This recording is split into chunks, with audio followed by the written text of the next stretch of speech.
thank you all so much for chiming in to season 5 of the Lehigh Valley Arts Podcast. Woo! Oh, yeah. And it's almost easy to keep track of what year we're on because we started in 2021. Yeah. So I just have to do like a little bit of math to figure out what year we're on. And I can't even do that right.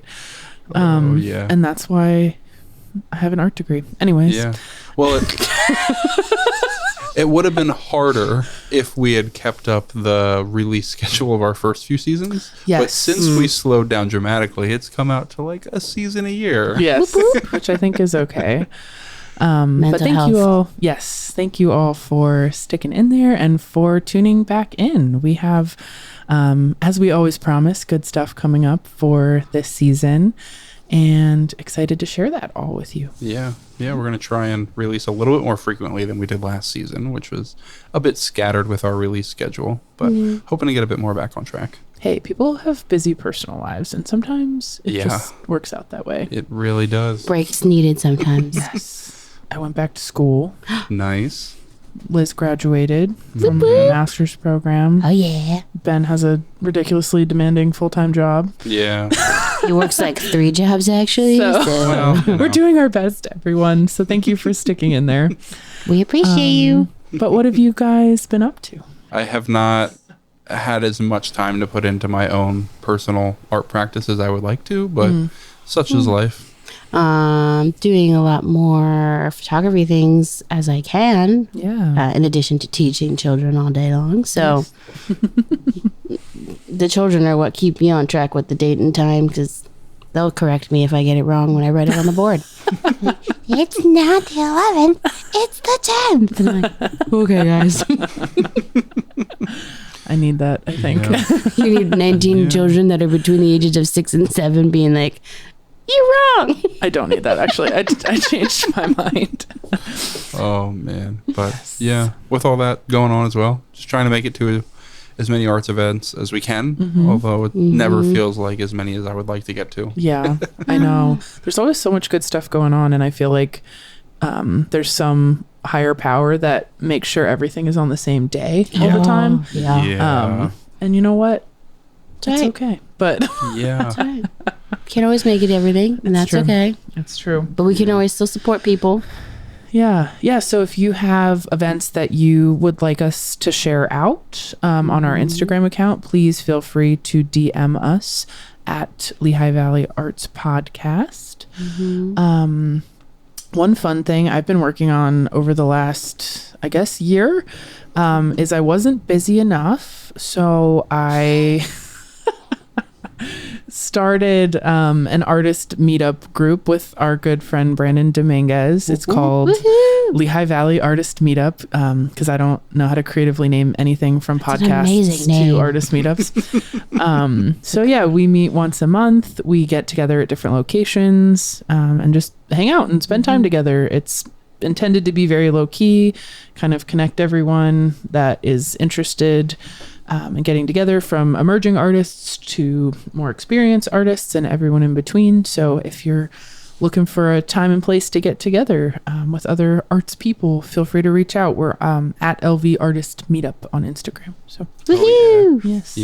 Yeah, we've made it out to quite a few events, and they are so much fun. They Yeah. are lots of Yeah. fun. It's kind of a mixed bag, and I think I like it that way.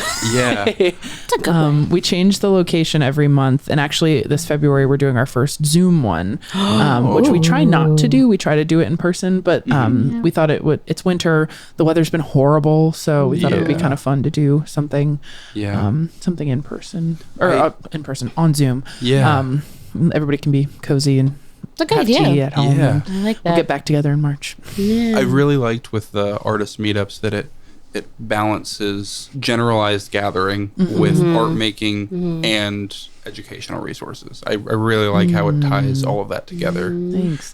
Yeah, we've been so lucky. We received a Dream Lab grant from Basement Poetry That's awesome. towards the end of last year that has helped support artists' time for hosting workshops or coordinating meetups. So that's been really lovely too. So big shout out to Basement Poetry for that. And yeah, we will continue on. And if you want to host us, or if you have thoughts about where our next meetup should be, please feel free to reach out. And I see the messages, whether they're on the Artist Meetup Instagram or the podcast Instagram. Yes. So feel free to reach out wherever. Yes.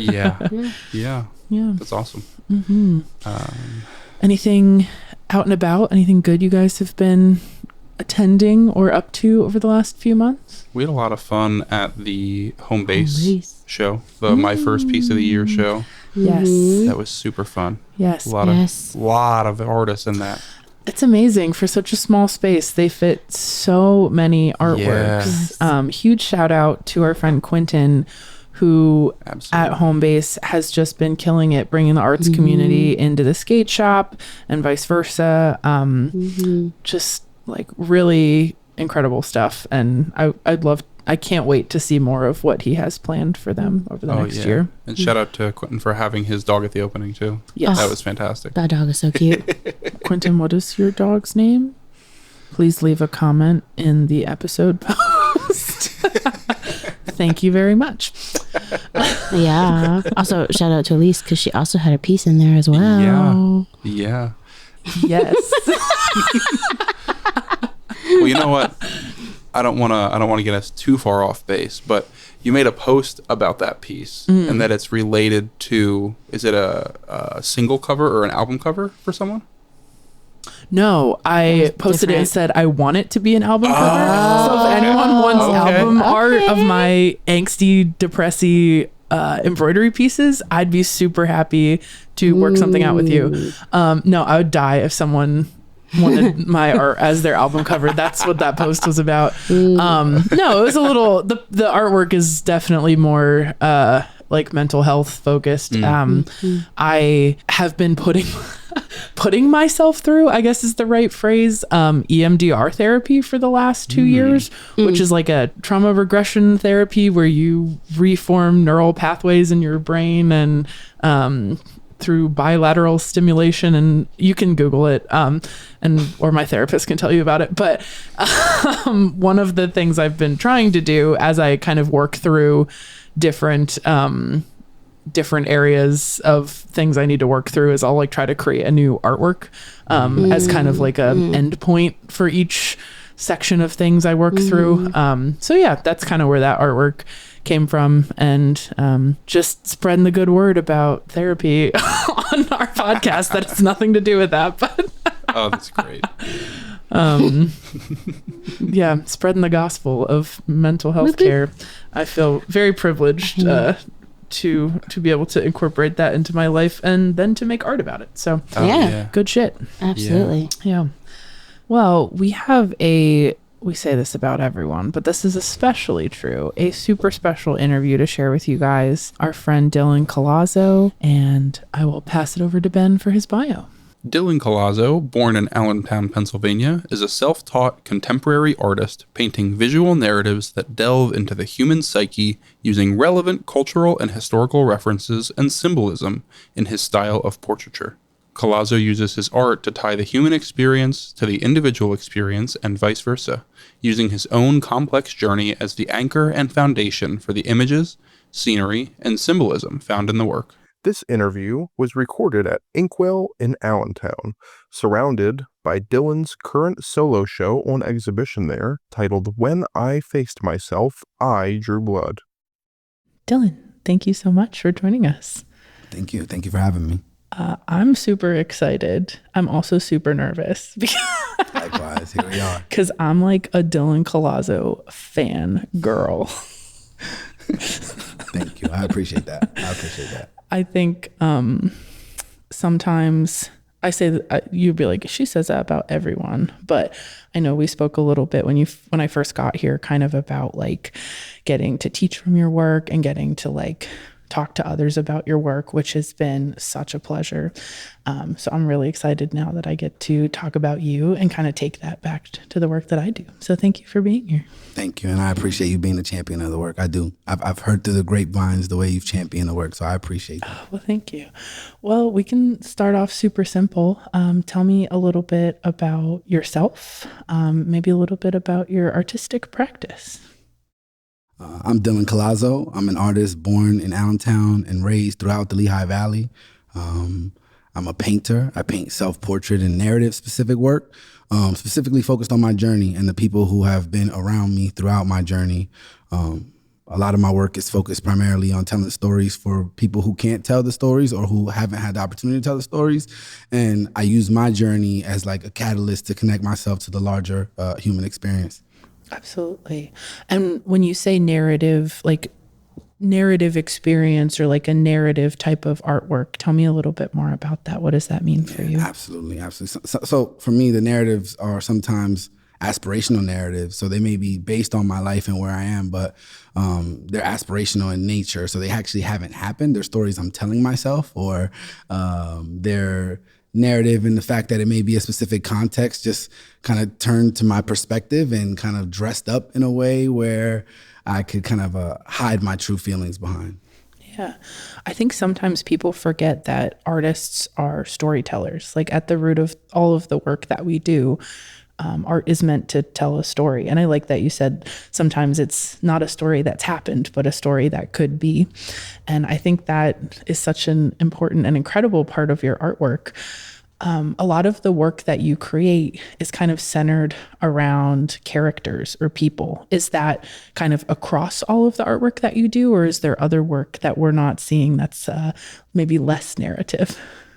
I would say a lot of the work I do is around humans and around the portrait aspect of people and culture. And specifically because I've been a people person my whole life. I've had to navigate through different areas and different echelons of society, and I've always had to study and be very aware of the different temperaments of people, and I watched how people tell their stories.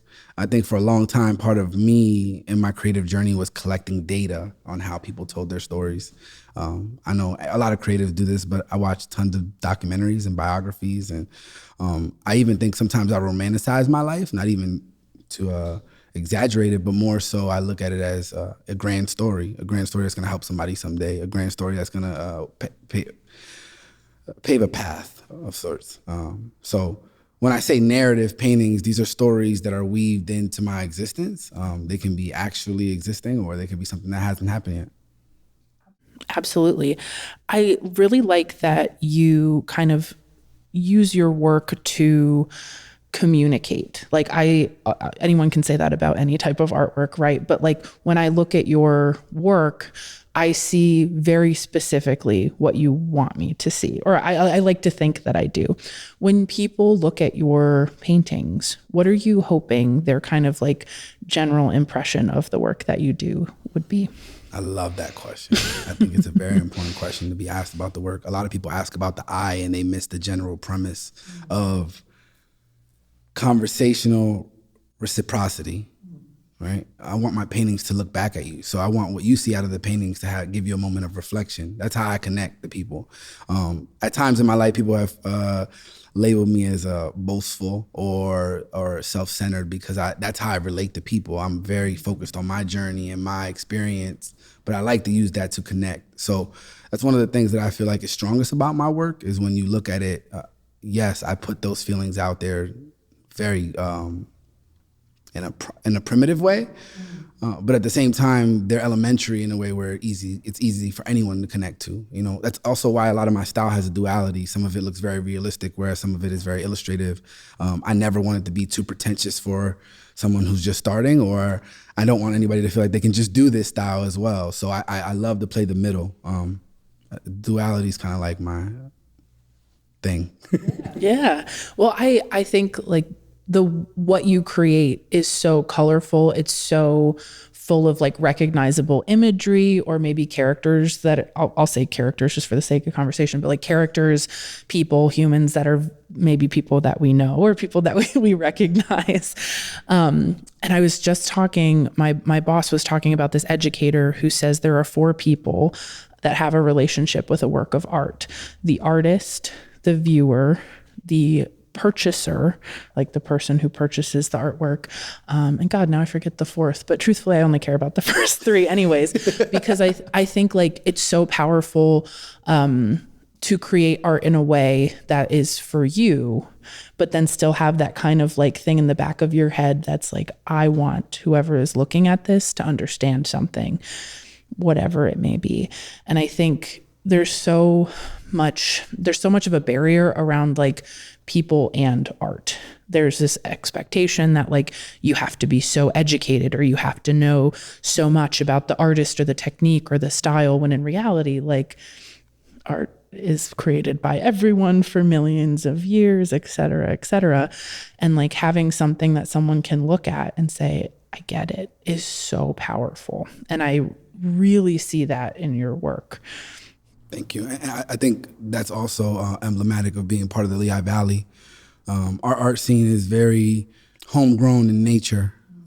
It's very accessible in nature. I mean, if you think about it, a lot of our elementary schools and middle schools are built around or murals or in proximity to an art establishment. So I think, again, that's another way in which I embody the Lehigh Valley art scene, and a way I try to is, again, being not only giving my best effort in terms of skill, in terms of curation and composition of the work, but also giving it an accessibility to where if you're young, you feel like this is something you can do as well. That's very important for me. It's always been important since day one.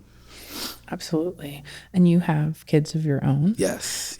Kane and Zoe Moon, my babies. Hi, Dylan's kids. Hey, babies. I hope that someday you get to listen to this. Very important. And I'm curious, I'm sure they grow up in a house full of art. You mentioned how your partner really instrumental in making what you do happen. What do you hope the art scene looks like for your kids when they grow up? You know, at least people ask me like where this fire comes from. Like, you know, I've tried to be as consistent and as persistent as possible. Any artist knows that it's not easy to create consistently, and it's even harder to have output, and it's even more difficult to curate a moment around it. And that fire really comes from the fact that two things. One, the babies. I always promised myself I was gonna achieve in various aspects of life for the babies. Not just my two kids, but I got nieces and nephews, and I can list them all, but they know my babies, you know, all my pups. But it was really important for me that I wasn't gonna be one-dimensional or two-dimensional or three-dimensional. It was really important for me to kind of pave that way. So when you say, what do I imagine the art scene being here? I imagine it being on fire.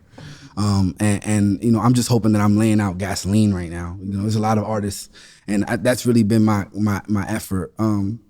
But two is there's also a rich history before me. People always ask why I put up a lot of flyers and why we hand out a lot of posters and why we really try to document these moments. And it's because we grew up under a lot of artists. You know, I grew up right here on Hamilton Street. If people don't know, we're at Inkwell, right here on 12th and Hamilton Street. I literally grew up in the alley right behind this block. And there was a rich Allentown art scene, but it wasn't documented. You know, there were a lot of great graffiti artists, a lot of great rappers, a lot of great musicians, but they weren't documented. They were paving a path, but there was no trail, or there was no handoff or knowledge transfer, right? And you know, the eye is one of those things for me. Is I've seen so much in my short years, right?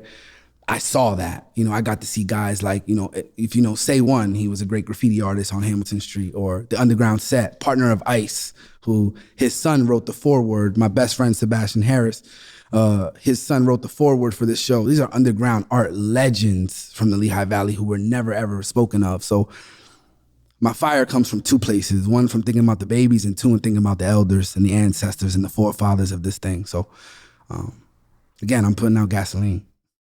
I can't help but keep coming back to this word legacy as I listen to, as I've internet stalked you through all of your interviews and news articles and social media, and this phrase legacy. And I think it's the cheesiest comparison, but over the holiday break, I just rewatched Hamilton, like the musical, and in the musical, Lin-Manuel Miranda writes this lyric that I think a lot of it's very cheesy in musical theater, but this always has stuck with me, is that legacy is planting a seed in a garden that you'll never get to see. And I think I love that quote, but it's so melancholy because I want to see. I want to see it. I don't want to.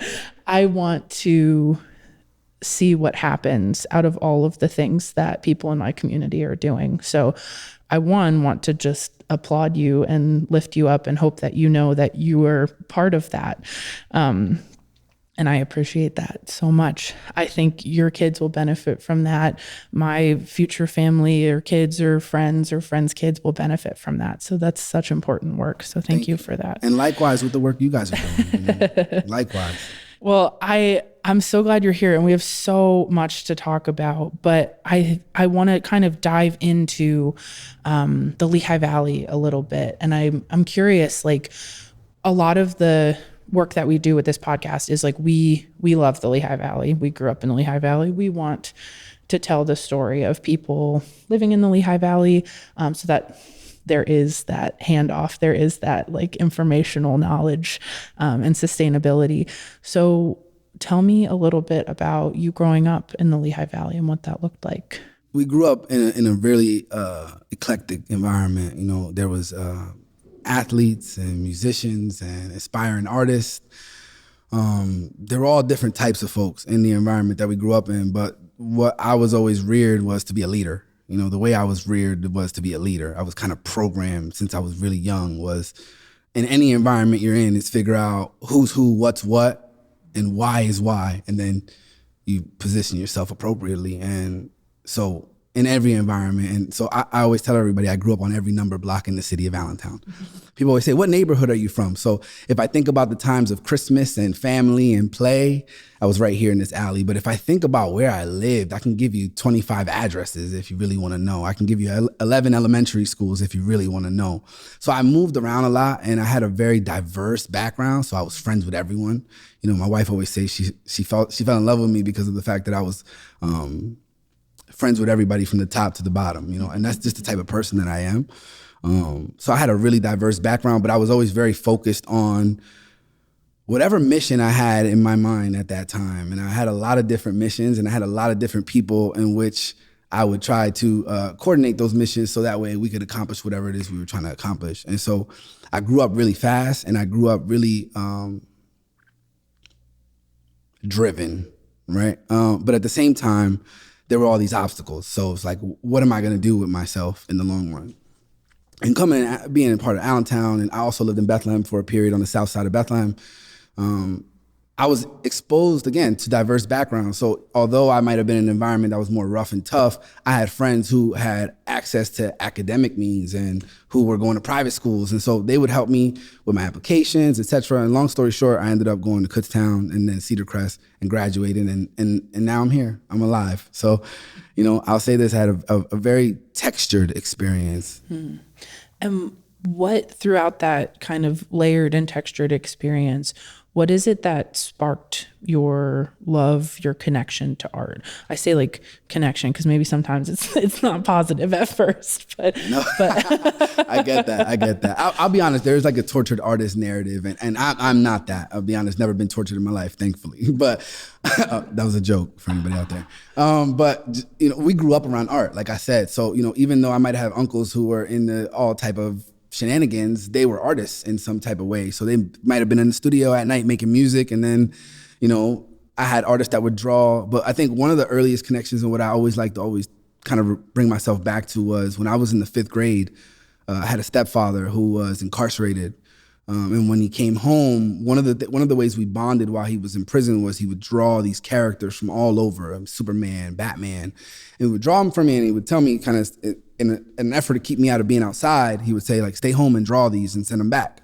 And so I would try to draw them, but of course I would end up back outside, and I would always trying to make a coin as a young man. So I was like, you know, I'm gonna make some money with this, and I would start doing these bubble letters. So I remember that really being young, but one of the first things that kind of came to my mind was we were sitting at a table and we were kind of hanging out and we were drawing, and he taught me how to draw an eye. That was, it's so weird, you know, you live life and memories will pop up on you.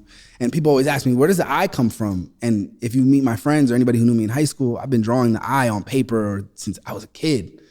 But that was a real core memory, was us sitting at the table just listening to old G-Unit albums, which if you know who G-Unit is, but listening to G-Unit albums in the 5th grade, and we were drawing the eye, and then we went on to draw the face and the ear and the hair, and we would style the hair. I never attached it to art. It was kind of just more like bonding with that person. And it just kind of navigated to there. So all through my teen years and my 20s, I would design my tattoos. I would sketch and draw my own tattoos. And then it just developed into where after I graduated, as I mentioned, I didn't want to be one-dimensional or two-dimensional or even three-dimensional. I wanted to do more things for myself.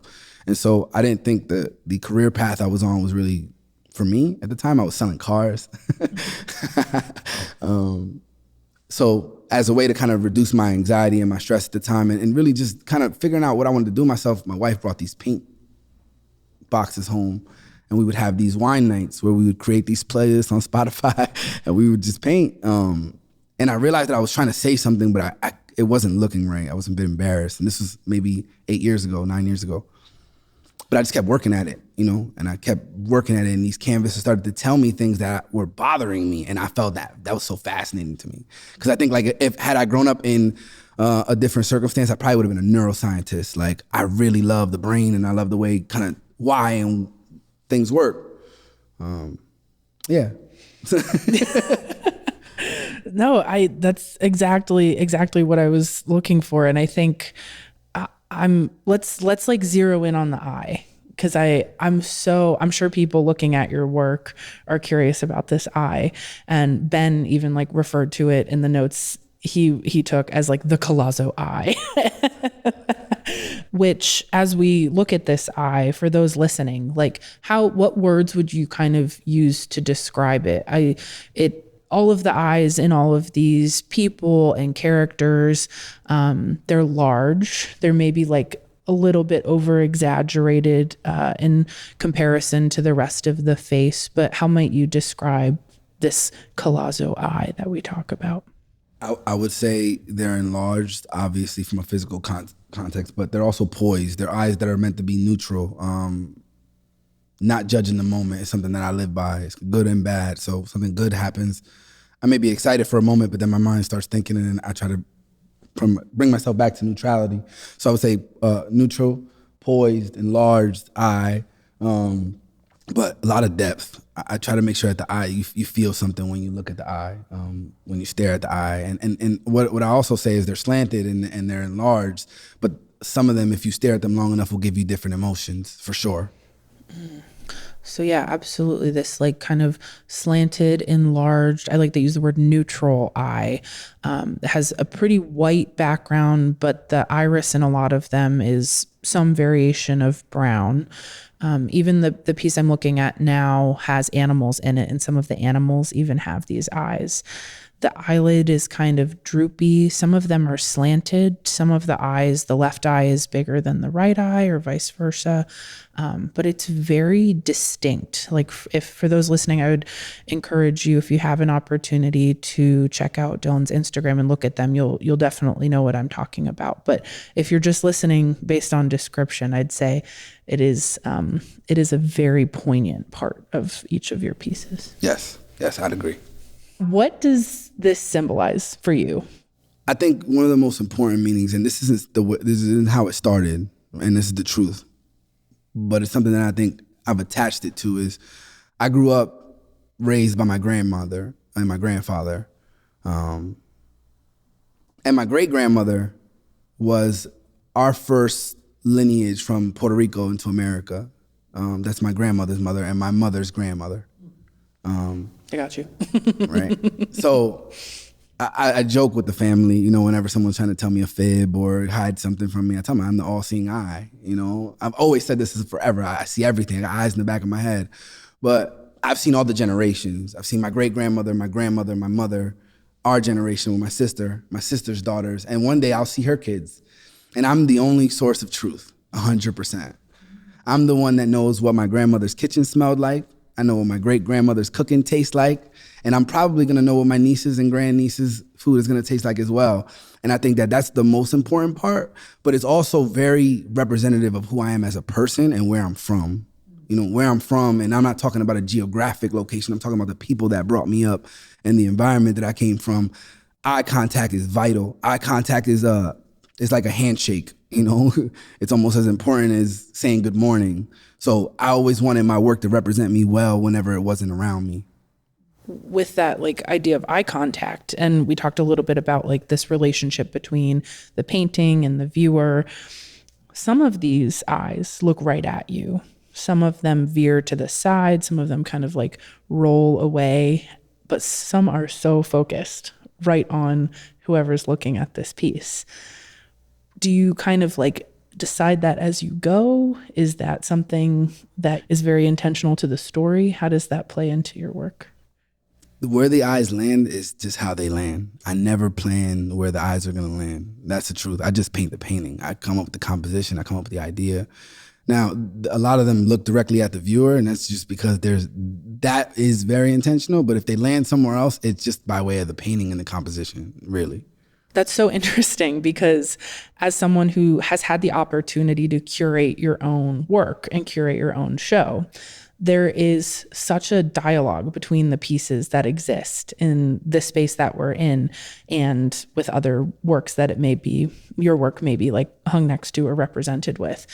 And I think one of the things that is like this continuous through line is the eye, but it's also how does that eye look at the other paintings around it? And since you have had the opportunity to curate some of your own work in different gallery spaces, how have you decided what goes next to each other, what belongs in a certain grouping, or how do they like play with each other in the space? In this particular show, When I Faced Myself, I Drew Blood, these pieces are curated in a way where they go almost in a chronological order, not completely.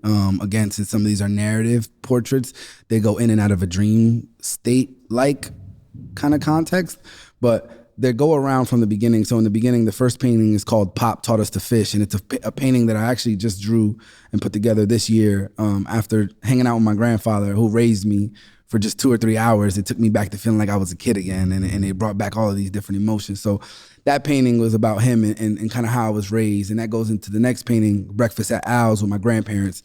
The painting ends at the end of the show with a piece called Peace in the Promised Land, and it's me and my wife with my kids in a much more chaotic world. And that's more representative of the context and the times that we're in the modern time. So when I grew up in the 90s, man, life was amazing. Life was, at least for me, in my world, sunshine. So that's what I kind of wanted that to represent. But the last painting is kind of about bunkering down with what matters most and the people that matter most. So I kind of wanted the end of the show to end on a positive note, even though the times that we're in are still chaotic. I also want to say one more thing. My wife also helps me curate these pieces. So I can't tell everybody that every decision is mine. She definitely puts her hand on every show. Not only the pieces being hung, but the way that they're hung, the way that the cards and the gallery cards are put out, the way every single portion of the show, without her, it would not happen. So I want to make sure I shout out my baby. She does an incredible job. Thank you. So I want to bring it back to the space that we're in right now, which is an incredible arts venue tucked right on Hamilton Street here in Allentown. I love this space. My first like big girl job was like 3 blocks from here. And I used to walk up and down on my lunch breaks. I would like walk up here, but Inkwell wasn't here at that time. So when someone told me where it was, I was like, oh, hell yeah. Hell yeah. It's so exciting. So I am curious, like, how did this come about? How did you end up with your work in this space? Give me the story. We did a show for Jones on 9th with Meg. It was their 1-year anniversary fashion show called White Gold. And Kyle and I worked together on some of the back end stuff beforehand, and he had invited me to do a show. But at the time, I had 2 other things going on, and I was also releasing a collection last summer. I didn't want to cloudy the waters. I kind of wanted this to have its own space. So I asked him if we could postpone till November. He gave me the green light, and we're very independent the way that we do our shows. You know, we really like to come in and kind of just do our own thing. And Kyle was able to give us the space. He gave us a lot of the creative freedom to kind of run the show and promote the show the way we wanted. And he was very, very accommodating. And I think what he's building here in the Lehigh Valley is something that as a kid, I dreamed about. So I'm a huge supporter of Inkwell and what he does in spirit. And I also believe that as an artist incubator, the fact that he's allowing people of all different type of mediums in the creative space to share their story here is making this place a special place. You know, it's given a home base in the city of Allentown. So kudos to Kyle and Gab and the team from Inkwell, for sure.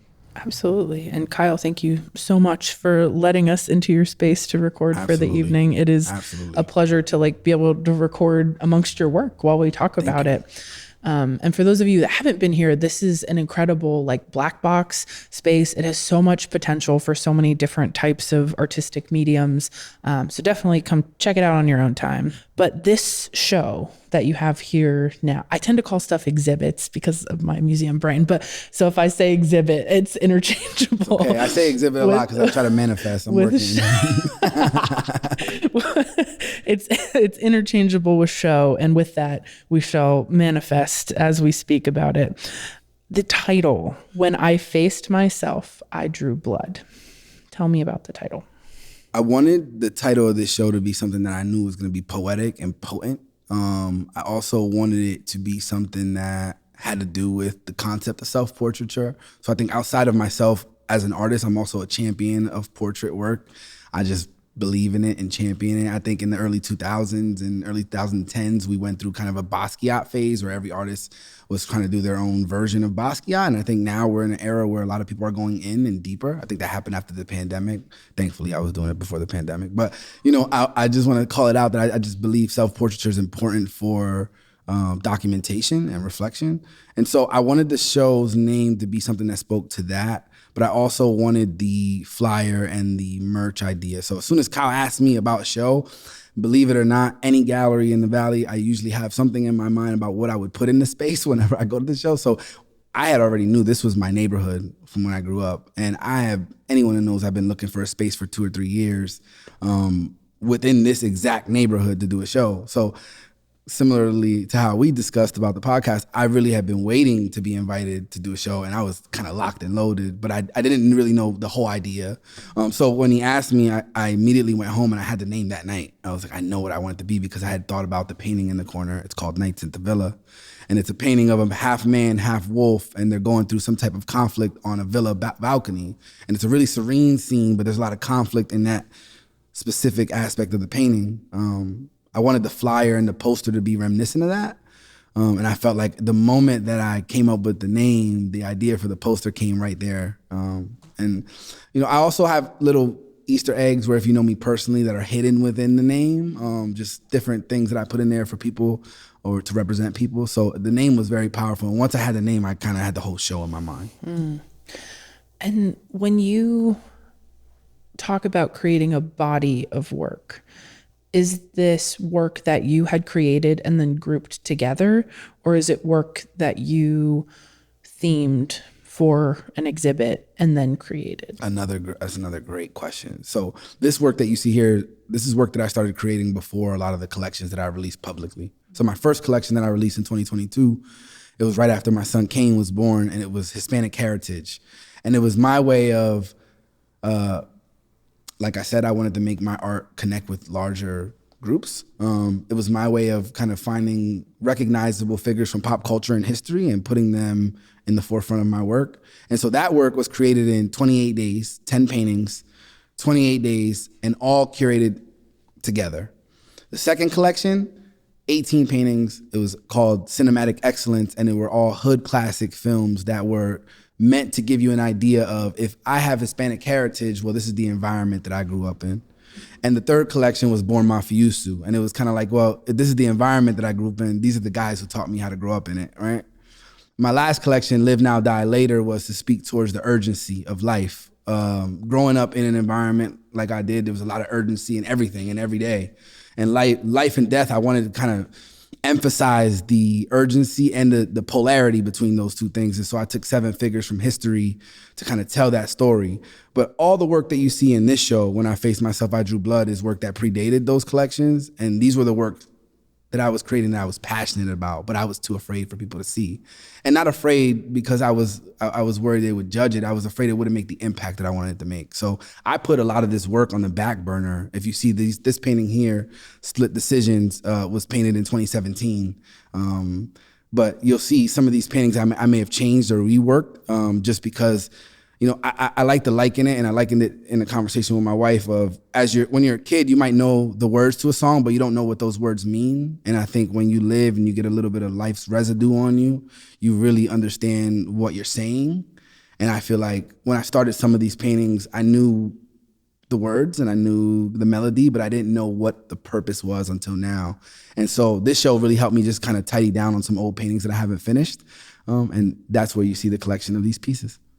It's very striking because I just had a similar conversation with someone about exactly that. Like, how do you resist the urge to like make it and show people, like make it and it's out kind of thing? It's a massive act of self-control to hold on to it, to work through things, to create other work and then come back to something.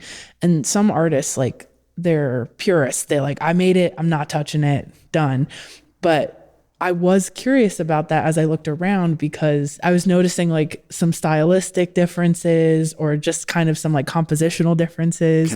Can I interject, please? And I have to because I'm so excited Please. to say this. I'm a natural born rebel, so I don't follow any rules. I want everyone to know that I'm not a purist. I love art, and I'm going to evolve with art as art evolves. So if anybody's looking for a purist, you're looking in the wrong place. I love art and I will do whatever I have to do to make it evolve, but I'm definitely gonna touch a painting if I want to. If Kanye West can change a song 10 times after it drops, I can do whatever I need to. Amen to that. It's perfect time because that was what I wanted to express is that it's a pet peeve of mine that people don't think that their own work can improve. Like artists who don't believe their own work can change or improve or evolve. And sometimes like the way that the art world works, like a painting goes off and you never see it again and et cetera, et cetera. But it is so cool to like see so much of your work, I think, in one place and kind of like grouped in this way. So it's really excellent. One of the pieces I came across on your Instagram that I was really drawn to, and I'm truthfully drawn to all of your work, is Hell Up in Harlem. And the song that you chose to like accompany that piece on Instagram is a song that I love, titled The Revolution Will Not Be Televised. I'm curious, like as we talk about art, as we talk about legacy and kind of creating this world or this community where people can create and evolve through their art, how do you see you making art as a revolutionary act? I think in so many ways, right? In this society, we're pressure cooked. We're told you got to go to have a 9-to-5 or a family, or you have to have a family or do your hobby, or you can't do both. And I think that I make a stark statement on that, and like I'm gonna do it all. So, you know, as I mentioned earlier, I finished up my work day, put my babies to bed, and I'm here supporting the art. And then I'm gonna go home and I'm probably gonna create some art. And then tomorrow, you know, it's a constant. So I think that's one statement. But I think these stories that funnel through me are from people who were political in nature. You know, my uncle is somebody who raised me. His house and apartment was on this block. He's no longer with us, but he was one of my real strong rearing figures, and he was political. He was as political as possible. I mean, I'm talking about, he'd wake me up in the morning and say, "You got to wake up. You're going to be the first Hispanic president." You know, like he would literally tell me these things. And so I just have a political conscience more than anything. But I try not to delve in politics because I feel like it's mud wrestling and I like to stay clean. You know? It's as you talk about that, it's interesting because I've kind of been wrestling with this on like a personal level, this idea of like revolution being something that is a very personal thing. Like when we think about revolution and we think about changing the world around us, like a lot of times it feels so unattainable.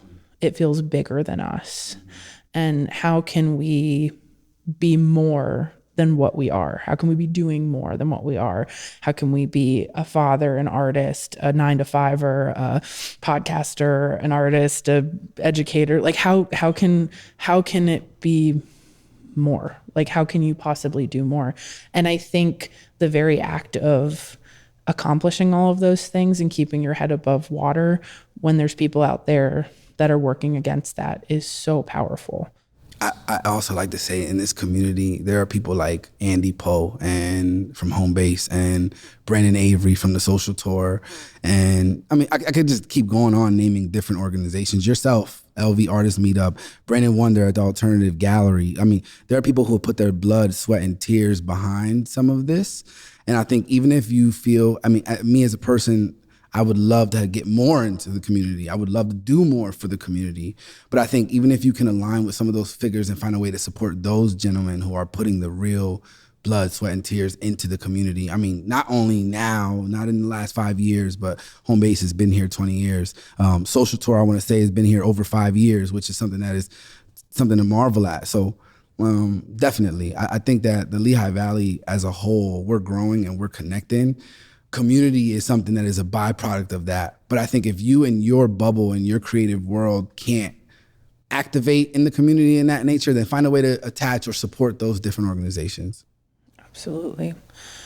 The Lehigh Valley is such a weird microcosm for like an arts community because I think there's this, I don't know if you've noticed this, like growing up here, this attitude that people who move here from the city or people who kind of like commute in and out are like such a detriment. And obviously there's bad things that come from it. The rent goes up, the groceries go up, like all of that horrible stuff that everyone's dealing with. But I think one of the things that I've benefited from, and I don't want to speak for you, is this growth, this like arts and culture that I don't know I would have experienced otherwise. And I'm so proud of that and so excited about that. But how do you see that kind of like impacting or affecting the work that you do, either positively or negatively? I always talk about this a lot of times with a lot of the guys, a lot of the creative guys, like they'll come to the show and they're like, thank you for inviting me, or this is amazing. And I'm like, well, thank you guys. Like a lot of the times the community work that I'm seeing happening is what's fueling me. There'll be nights where I don't really want to go in the studio, but then I'll see someone's having an event for something that they're pushing and they're passionate about that's keeping our community alive. It's like, well, if I don't continue to work, well, I can't be able to show this work or display this work. And it's not why I create. Let's make that very clear. It's not the reason why I create, but I find a lot of love in that. I find a lot of passion. I find community in that. You know, I said this recently. I sat in the shadows of the Lehigh Valley for so long in my life, wishing that I can contribute. I used to be in the Home Base sneaker lines as a kid. I was there when AB Empire was setting up their booths outside of Home Base as a kid. I mean, so I sat in the shadows, and even in my adulthood, again, I sat in the shadows watching people build community and wishing that I can contribute. And it wasn't until I had a good friend of mine, and I want to shout out my good friend Marky. He was interning at the Allentown Art Museum, and he came to my house, and he knew I was painting. He was one of maybe 4 or 5 people at this time that knew I was painting. It was during the pandemic, and he was mad. He's like, I'm in here every day looking at this boring art, and he's going out. And again, I don't have any, again.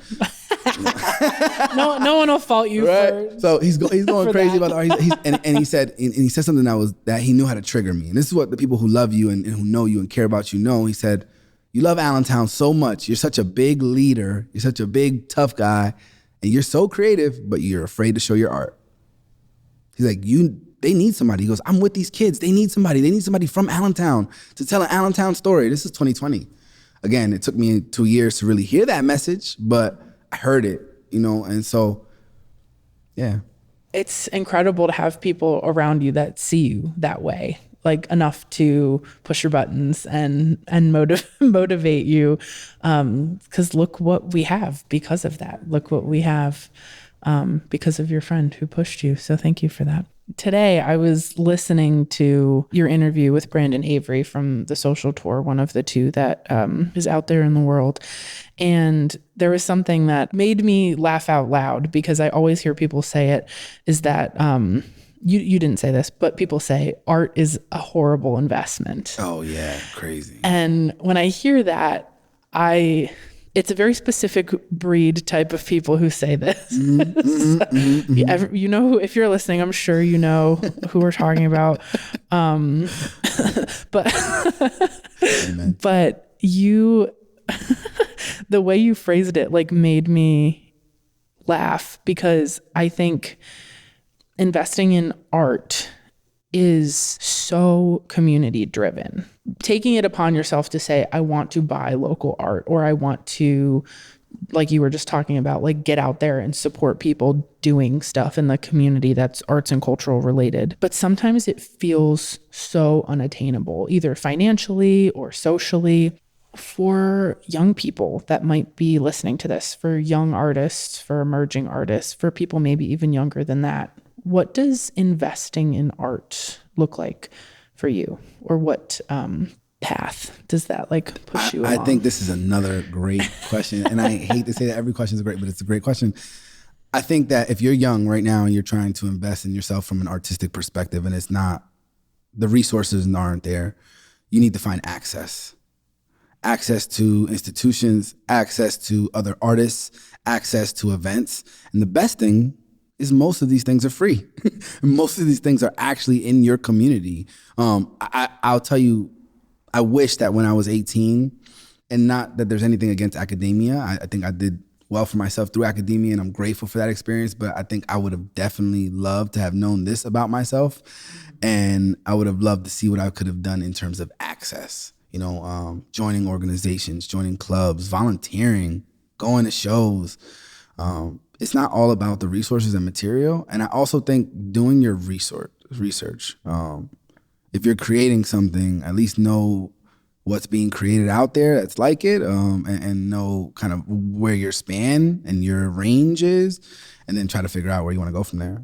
But it's not always about money when it comes to art. And I think that's something that someone, and I'm going to just go ahead and say it, a good friend of mine, Brandon Avery, said to me one time, he said, $1 million vision, $0 budget. And you have to have a vision in your mind that is worth $1 million and be okay with having a $0 budget and know that you're going to be able to still make it work.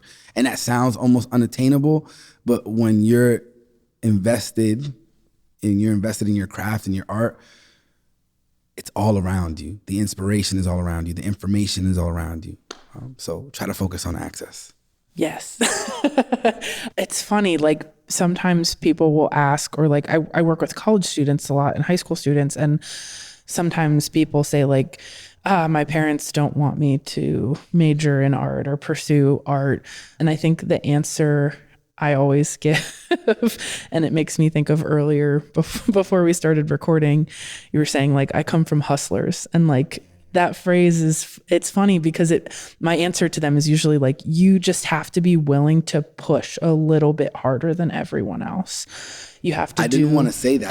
Can I definitely wanted to say that one. I didn't want to come off as unsympathetic to the young people, because I know how they can take it. I know how that can be taken is, you got to work harder, but that's 100%. I'm a big champion of, supporting yourself. So a lot of creatives do not like hearing this from me, but I always say, I have a 9-to-5. I have a career, and I wanted that because I knew that I wanted my art as independent as possible from bureaucracy, from all the different type of rules, right? I wanted to make sure that there was freedom there. I also wanted to be able, I could have access to the materials, right? I also was a lot later in my life, but if you're a young person, 18, 19, 20, definitely those two things is grind harder and look out for access, because it's always around us. Yeah. And I think there is so much privilege in our age group, and we say this about every generation before us, that like, it only, I think, will get more difficult for creative people,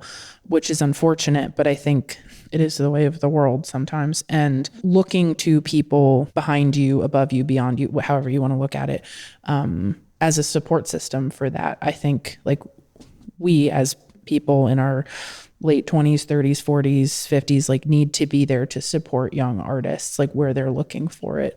So yeah, I think like push harder and you'll hustle a little bit. You'll find the people who are doing the work. Who Don't are stop. Always willing to support you. Don't stop the creative effort. That's another important thing. One of the things I've seen is as I grew up and in that interview with Brandon, I spoke about working at a sneaker store and having extra money to invest in local art. In Hamilton Street, we had the alternative gallery there, etc. But I was investing in local art at that time because I had realized something. All my life as a kid, I was waving this Allentown, Lehigh Valley flag towards the outsiders who would come from New York or Philadelphia.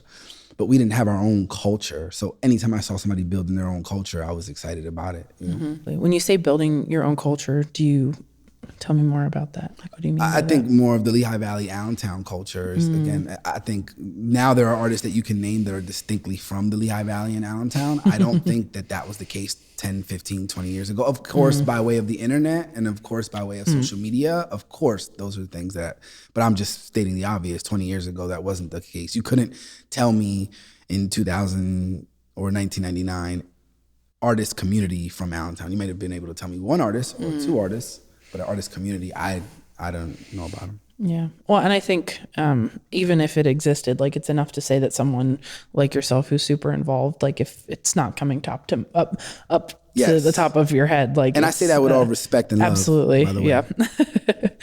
Well, as we talk about like local culture and community culture, I also want to kind of delve into like culture and heritage and this theme of legacy that we talk about in your artwork.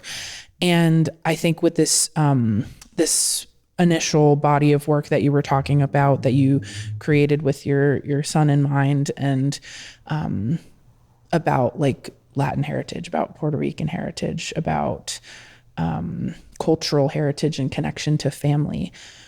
What do you think about your work, or what in your work really speaks to that, do you feel? Is there something specific? Is it more kind of like abstract or loose? Tell me a little bit about that.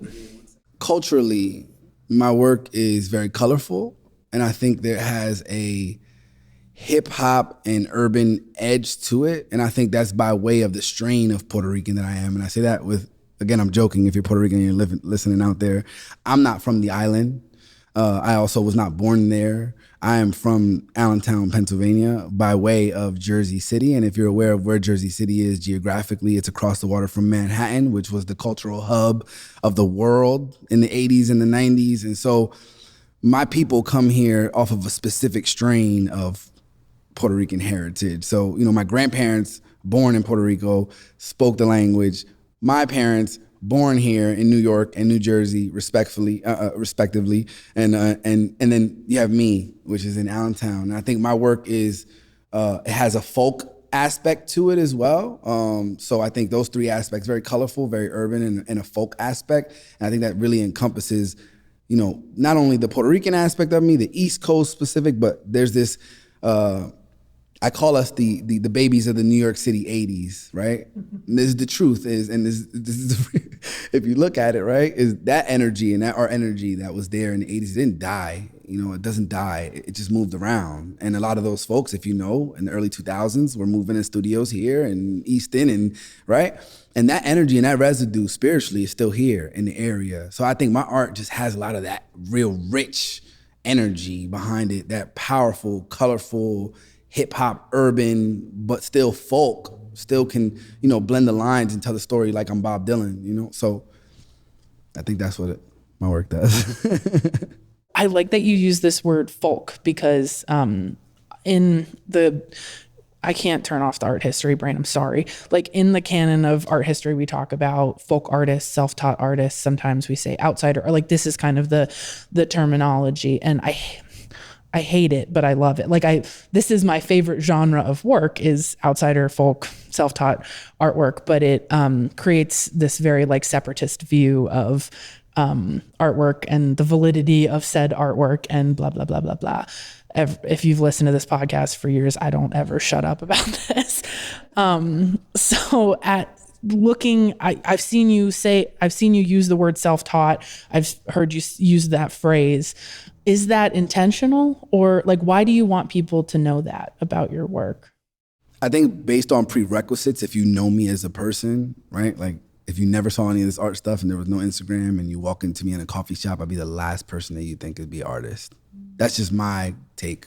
I mean, if you know me on a personal level, I'm very analytical, I'm very strategic, I'm very calculated, I'm very time and structured. So I think one of the most important things is that this came out of pure love, and I want people to know that. This didn't come from me going to a class or a course or trying to follow footsteps of anyone that predated me. This was specifically me trying to channel years of expression and working through that expression. And I like people to know that I'm self-taught more than when people identify the fact that this is a singular style, because that was my intent. That was the reason why my friend was calling my phone and upset that I wasn't showing the work, is I didn't feel like I had my own style yet. I was working through it. And I only knew that because of hip hop culture, right? I'm a hip hop nerd, and I studied hip hop all my life, and I've watched how an artist can have a lot of skill, but he doesn't have his own style, and it means absolutely nothing. And I didn't want to waste my time, So that's why I put it out there. But I'm also not a separatist. So like, if you went to school for 35 years and you're an amazing artist, we can still be friends. Yeah, I think we talk about that a lot on this show, because like in my opinion, and I'll speak for Ben and Elizabeth on this, and in the arts podcast, it doesn't matter how you come to make art. Like, everyone comes to it in a different way, and it's complicated sometimes. And like, I don't know, sometimes I think we get so hung up on that, and there's no reason to be.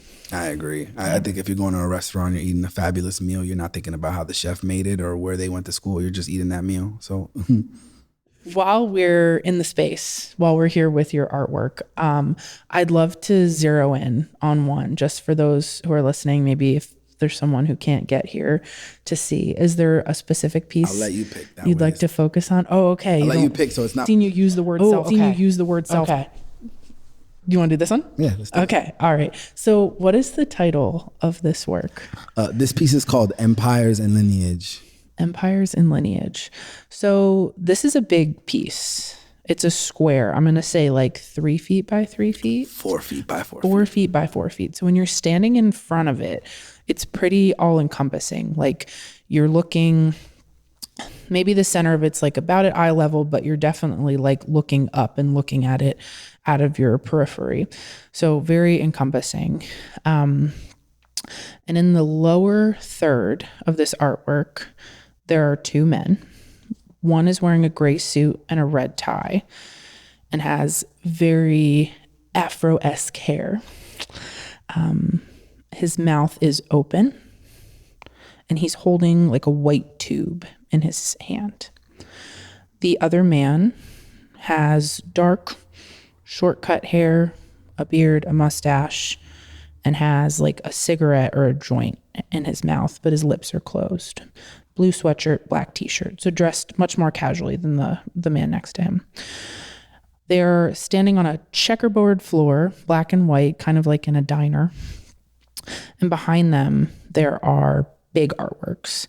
Some are very, very literal, very focused. Some are of people, some are of buildings, some are of genitalia, some are of body parts. And behind these paintings, there's 6 paintings on the wall that kind of take up a lot of the space, is this very blue and white brushy texture that creates almost a wallpaper that's layered behind these paintings, but doesn't distract you from the paintings in front of it. So tell me, what is happening in this painting? This is one of the paintings that I mentioned earlier that I started back at the beginning of my journey. And it was around a time when I was studying different artists, and not to learn or take from them, but more so their journey and their life story. Again, I always had this kind of undertone that my life story was going to mean something. And so I was studying them from that concept, but going back to the statement that I made earlier about art and the way that Basquiat's style was kind of digested and regurgitated a million times. In the painting, the Basquiat character is passing a cigarette of sorts to the main character in the painting, and the main character's cigarette is already lit, and it's just representative of having your own style and being singular as an artist, and also representative of my own self-confidence as an artist and where I represent my style. So there's different paintings. The back wallpaper is really Starry Night, kind of a Starry Night rendition. Keith Haring, I mentioned Kutztown. I went to Kutztown, and Haring was very prevalent in Kutztown. Picasso, Frida, Diego Rivera, and Basquiat pieces. But then on the top of the pieces, there's a painting that I did, and it's called The Radiant Child. And it was just making sure that I'm included in the party. It's excellent. And I love, maybe I kind of missed this in my description, that these two men, they're in the foreground of the painting, looking out at the viewers. And all of these other paintings are kind of like on a gallery wall behind them. So they're not even looking at the art. They're looking at us. Why is that? I think that an artist can put all his intention into something, and an art can put all of his time and thoughts and dreams and aspirations, but it's really up to the viewer to really take that and run with it and to do something with it. And so I'm glad that you asked that, because that's the most important part is, although they're in a gallery, they're not looking at the art. They're not focused on the art. They're not focused on what happened before them. They're focused on what the viewer is going to do with the work and the way that the future is going to kind of take hold of it. This painting's almost big enough that, like, if you stood in front of it, you could, like, these two men could be part of the circle, like standing in front of the work of art. The perspective is so funky, and I love it. That's awesome. I love it. I got news today that one sold, so I'm very, very, very excellent. Sad to see it go, but very happy at the same time. Well, congratulations. Excellent. Well, to whoever out there who's acquired this piece, congratulations to you. And now you get to hear the whole backstory as part of it as well. Amen to that. All right, Dylan. Well, as we kind of wrap up here, I have a couple questions for you. And I know Ben might want to sneak in a question here or there too. But I think one of the things that I really appreciate about you, and that I kind of just find as we've encountered each other out in the world, is you bring this sense of, like, peace to a space. How do you, as someone who has so much going on, like, ground yourself in that way? One, thank you. I don't always know that I come across as peaceful. I think I've gotten a lot older. I used to be really erratic and kind of like a ball of energy, come into any space and kind of light it up. But I think I've gotten a lot older. But I also find that a lot of these community events are places where I go on my leisure to relax. I go to relax, to see familiar people, and to get inspired. I'm always inspired, even if it's the smallest thing. I seeing Brandon Dominguez stickers at the LV Artist Meetup, just these little things that kind of get me pumped and get me excited. So that's really my leisure time. If you see me really relax, it's because I've handled all the other madness in my life. I got a babysitter for a couple hours. I'm here. I'm going to relax. But thank you. I appreciate that. I worked very hard to keep that energy. That's awesome. I strive for that, and it never happens. You couldn't tell. I think I've like overlapped my worlds too much. So, yeah. I imagine that a challenge. I imagine that being a challenge. It happens. If my coworkers from work were sitting here, I would probably be just bright red. Well, hopefully they'll listen to it and you don't have to ever hear about it. Yeah, I hope they don't tell me. All right, Ben, I know you had a burning specific question. I have a couple, and for the listeners, I kind of want you to think about the questions that I'm going to ask, like a deluxe version of an album. Like, there are a bunch of stuff that's going to be tacked on the end that I want to do, but they didn't really flow naturally into the conversation. Like a rapid, So one is on the Social Tour podcast from around this time last year, you talk about this concept of painting in a bubble, which meant deeply personal works and creating them, but not as much considering the viewer or audience in the art making process. You said you wanted to get better at that. This is now a new collection made after that. How did you consider that idea or concept when putting these works together? No, absolutely. So me releasing these work, I've been telling people this is the end of a last chapter and this is the beginning of a new one. And this is the type of work where I'm really trying to veer off into. So even as up to recently, you know, I've had somebody reach out for a commission and I kind of explained to them that this commission might look different than anything I've done before. It's going to look more in this style. I might take the imagery and the concept that they want, but I'm going to really flip it and put it into this style. So that kind of gave me, painting in a bubble to me really means being within yourself. So for example, my last collection, Live Now, Die Later, I was researching all these historical figures, looking at wars, looking at different rap beefs, the concept of life, self-assisted suicide. I was looking at all these different concepts, whereas on these type of works and in the work that I'm going to try to navigate into going forward, I'll still do those works, but these type of works, I really want to be in the bubble. So things that I've been doing for my own self is looking at old writings that I've done, looking at older pictures. So I pulled the hard drives out ever since we've had this show, start looking at those pictures, building a family photo album. So I found a picture of my grandmother with her mother in 1958. So those things is what I mean by creating in a bubble. That's awesome. So a few of your past shows were incredibly DIY. You found the space. You talk about constructing walls, going through the permitting process. That is totally DIY. We are no stranger to that with the podcast and the gallery at Steel Pixel that we've put together. But taking and comparing and contrasting that experience to working with something a little bit more structured like Inkwell, how did that impact your creative process there? Interesting. I would say this, whenever you're dealing with a space like Inkwell, Inkwell has so many different events, you have to make sure that you're communicating consistently, and there are also constraints that you're going to deal with just by the nature of the business. So I think that was one of the biggest challenges, but I thrive with challenges. Like if you give me a challenge, I'm going to try to execute, and Kyle can tell you that. So one of the biggest things was we usually would get a space 2 or 3 weeks, and we'd be able to flip it within that time. I think the shortest time before this one was a week. For this time, I think we did maybe one walkthrough of the space. I had my wife come through, take some pictures, and then we set everything up the day of, maybe 6 hours, 7 hours before the show. So the way that it changes in our business model with Collazo Studio is really coming up with the branding, the marketing, and finding a space, scouting the space. All that is part of the process. We enjoy that.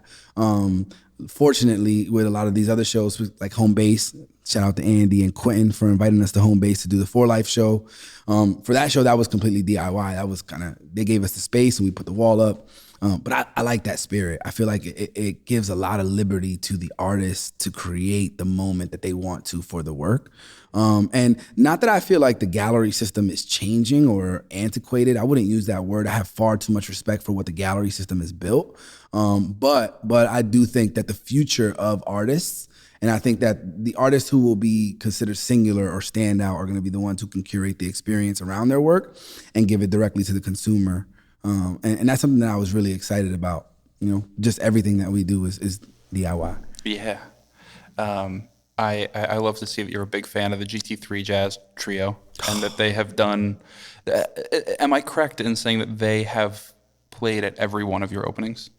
No, so they have played at the 2 major openings, the solo exhibitions, okay. Yes. Okay. So I would say this, I'd like to also shout out in this community, somebody who I think should be revered if they aren't, Ward Van Hout of the Bethlehem House Gallery, one of my favorite artists in the area.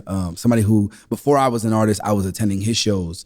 I was going to his shows, and that was my kind of way. I love to pay homage. It's just something that it's in my nature. I can't even shake it, even if I wanted to. Sometimes I've even paid homage to people I didn't like, not in this case. But with picking GT3 for my first show, that was me really wanting to, pay homage to what I saw at the House Gallery and what I felt that they brought, but also my love of jazz. And you know, I won't say I'm a jazz expert, but I do have a deep love of jazz. I definitely, it's part of my daily living. So George and the group, they're just incredible. He provided us a quartet for the opening night of this show.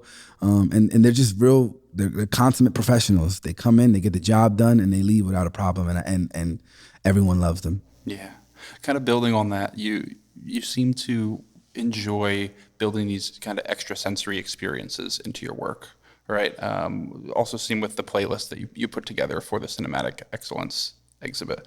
Tell me a little bit more about that in relation to this collection that we're looking at here at Inkwell. What are some other prerequisites or other sensory experiences that people might be able to pull up, listen to, watch that might help them understand this work more? Nice. So each show we try to create the sensory experience because we want to make it feel like what we feel like when we go to see art elsewhere. And that's a lot of sensory. It's a lot of, it's not just art, it's something that coincides with the art. It's the food, it's the music, it's the band, it's the group. It's even sometimes down to the way that the show is promoted leads to the moment. So I would say that specifically with this show and the last one of the main points that I wanted to drive across was the sensory experience of the visual. We wanted people to see themselves while seeing the self-portrait work. We wanted people to not be able to escape that piercing view of the work. We wanted them to feel like if they weren't looking at themselves, then something was looking at them. It's a constant reassurance. We also had some other things hidden in the show that we wanted to do that we kind of pulled out last minute, but that was one of the biggest sensory experience. For this show, I tried to remove those aspects a little bit more. I wanted this to be a little bit more raw. That's why it's the black walls. That's why, we're in the area and in my neighborhood where I used to grow up at. Is I wanted to kind of strip and remove those elements. But for example, Born Mafioso, we had a live actor. Isaiah B. King is an incredible actor. He did a live improv on the concept of digesting gangster films as an inner city youth and how that kind of helps you to grow. And it was a very interesting concept, but I wanted this work to be specifically focused on the art. I wanted no one to be able to escape the art, specifically because of the subject matter. Yeah, that's awesome. I really enjoy when artists are able to not just consider their work, but consider their work in relation to a space. I think that is something you talk about a gallery not necessarily being antiquated, but in the past that wasn't necessarily something the artist would handle.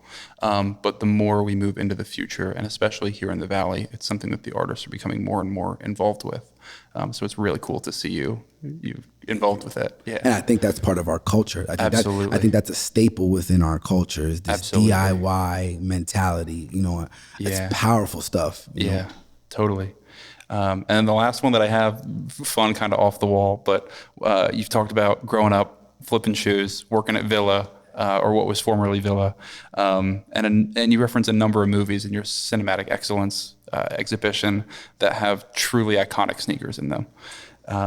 Do you have a sneaker designer or a specific shoe that has continued to inspire you from when you were younger? Man, so the Jordan 1, and it's cliche. I would say the Jordan 1, almost every colorway. I have a lot of different colorways. I don't have all of them. But that's how I got it. That's how I got into colors in the art world. Is like, if you see some of these colors, you can match them to shoes. Like, I promise you, I tell everybody all the time, if you see some of my paintings, you can find shoes where the colorway has come from or pulled from. And I don't do it intentionally, but it's subconscious because I literally grew up with sneakers and in the sneaker store. But if I didn't pick the Jordan 1, it'd be the Jordan 13 Bread. And there's a little quick story behind that. When I was 14, I was going to high school and my uncle had bought them brand new and he was living in this house. And there was a girl in the neighborhood I wanted to go hang out with and I didn't want to wear my shoes. And my uncle, I argued with him all morning, like, let me borrow your shoes. And he gave them to me. And I wore those shoes until they were lifeless at 14 years old. I want to say that. So I actually bought a pair later on, and I don't wear them. I just have them just because they remind me of them. But that would be the Bread 13s, Jordan. That's awesome. And I'm not going to let him get by without saying that he's currently wearing the Jordan 10 Steels.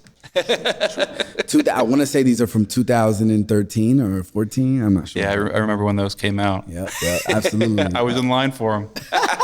Foot Locker at the Lehigh Valley Mall. Amen. I also worked at Foot Locker at South Mall, by the way. I was a sneaker. I'm telling you, I was in the sneaker game. Amazing.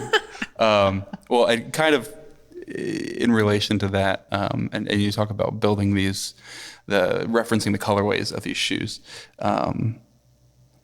If you had to relate the spirit of Allentown to a sneaker, what would it be and why? Oh man, that is such a cool question. Dang, the spirit of Allentown. Because it's my favorite. This is my favorite personal, and I want to say of all time. Jordan 17 Lightnings are my favorite Jordan. So because I love the city of Allentown, I think of the colors of Allentown, yellow and blue. I would say those Jordan 17 Lightning. That's the lows. That's a good choice. My choice was the classic blue Nike Airship. Because it's nice. The shoe that Jordan wore before the one. You were a particular type of sneakerhead. Oh like yeah, that, right? Yeah, and I kind of landed on that because the blue, of course, with the colors of Allentown. But I feel like there's so many pieces of history that start or have a moment here, and they're passed over. Amen. And I think the Jordan 1 totally overshadowed what was the Nike Airship when Jordan started in a way that Allentown often has the same thing happen to it. You're 100% right. You're 100% right. That's a good analogy.